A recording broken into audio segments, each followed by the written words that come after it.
Hello everyone, welcome back to another match reaction. Thank God that game was over because to be honest, that was a very tough watch. Also, I've just been in Newcastle. Apologies, you can see a machine. No, this is not a sponsored video. I wish it was, but we're not big enough for that. But look, also have finally beaten Newcastle. It's only taken us how many attempts? It's taken us 4 attempts to beat Newcastle, but we finally have beaten them. And my God, that first half was probably one of the worst halves I've seen from us for this season. And I've said that so many, I've said it so many times that this game has been the worst, or this half has been the worst. But honestly, that first half was probably the worst half Arsenal have played this season. And it's the same thing. It's the same patterns we're going to talk about. But look, at the end of the day, it was just about winning. I don't remember the last. I think we were like winless in the last 5 Premier League games or something like that. But we finally won, and I think it's confirmed now. We finished second, and we're guaranteed Champions League. To be honest, it's embarrassing that from the position we were in at the start of the season to us fighting for Champions League spot.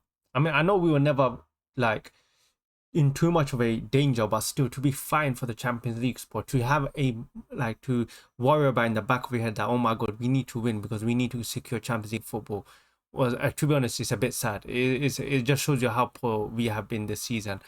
Um, but yeah, we have finally won a brilliant goal by Declan Rice. What a finish as well. But apart from that, the game there's nothing positive to talk about. Of course, there are the injuries, suspensions, and to be honest, this game I was really looking forward to one thing only, which was seeing Martinelli up forward. That's the only thing I really wanted to see. We got glimpses of it, but I really want to see more play, more attacking, more in the forward line as a striker compared to a winger. The only other positive is probably Trossard. Trossard, Calafiori, David Ray, I think played had some good saves. But apart from that, not many positives. Trossard played really well today. Calafiori comes on as a sub, plays really well, and of course it just highlights to you again and just confirms to you how much of a good player he really is. David Raya, he shows he can make saves. At the same time, he has showed he can be acceptable to giving the ball away in very stupid, dangerous positions that he really didn't need to do. But at the end of the day, look, we won and we got the 3 points. And I think this summer, we're gonna talk about the summer in another video, but well, this is going to be one of the most important transfer windows for us, probably in the history. Like this is going to be such a big transfer window for Arsenal. But yeah, look, at the end of the day, I'm just repeating myself. We got the 3 points. But that first half, like I said, it was so bad. And I know we're talking about summer signings, and you know a lot of the talk is going to be summer signings, what strikers, what wingers. But you watch that football today, and it was so poor that first half. And I'm so tired, and I'm sure a lot of fans will agree that we are the most predictable team to play.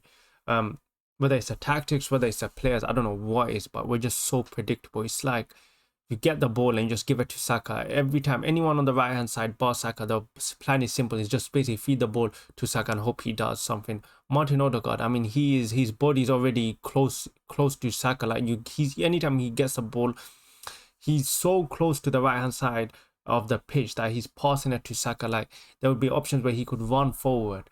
And what happens is teams, if you watch it, teams know that style of play we're going to do, that pattern of play we're going to do, to the fact that they're already preparing that. You see them defend, like you see one time when Newcastle, they're already moving their defense to the left hand side, anticipating the ball to get to Saka. And the one time that Ben White, he done it 2 times today. He didn't pass to Saka 2 times. He drove forward, and you saw the Newcastle defenders, because they were already reaching out to Saka, right? Sorry, trying to run to Saka to try anticipate it, because they were doing it, and suddenly Ben White now starts running forward. There's a gap, and he opens up a gap, and Ben White had 2 shots from it. Really should have done better in the first one, but it just shows you that it's not all about just pass to Saka. It's just sometimes we need team players that can run. We need players that need to drive forward, and you saw it today. That's the best way to score against some teams. They're so slow and predictable. It's like Martin Odegaard, like do something, man. Run with the ball. You saw Ben White do it at right back. You're better than a right back with driving with the well. You should be.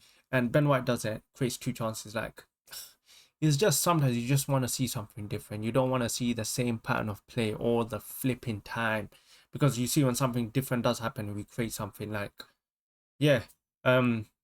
I guess that's the only thing really worth to say. I just wish we do something more different, man. It's just the same kind of play, so lethargic. And Martin Odegaard this season, I don't want to keep scapegoating, but he's had to be one of the worst players this season for Arsenal. He's been so poor, and you know, is he going to improve next season? God knows. Because if he plays like that, the way he's playing, we're not going to do anything. We're not going to win anything. That is our creative outlet, and if our creative outlet is that predictable, what on earth are you going to do?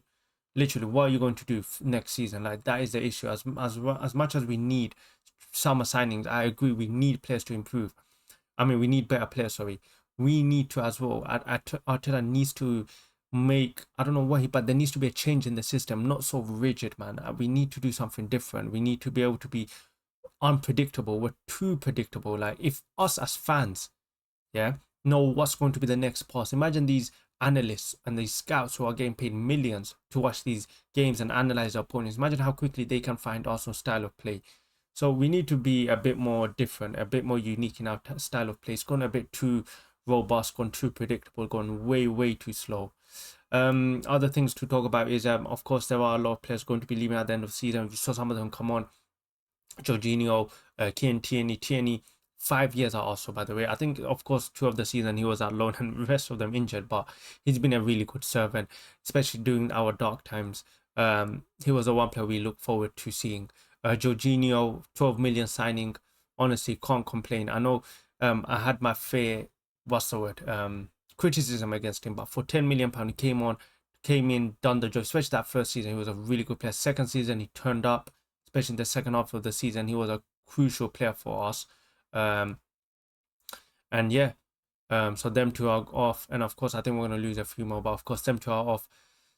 But yeah, that's just my thoughts. Let me know in the comments what your thoughts are. Finally, man, the season's done. I just want this. If there was a button after the PSG game to press that button and the season would have ended, I would have slammed it then. And I'm just hoping that the season, I think a lot of Arsenal fans are just tired. We just want the season to end. Thankfully we're in the Champions League. Thankfully we don't have to go life and death against Southampton. Hopefully we see a few players, few changes, but slowly the Premier League is coming to an end. We finished second once again, but of course next season the aim is simple: go win the Premier League. But yeah, that's just my thoughts. Let me know in comments who your man of the match was. For me, it's probably between Calafiori or Trossard. I'd probably just give it to Trossard. And yeah, let me know. I'll catch you guys in the next video.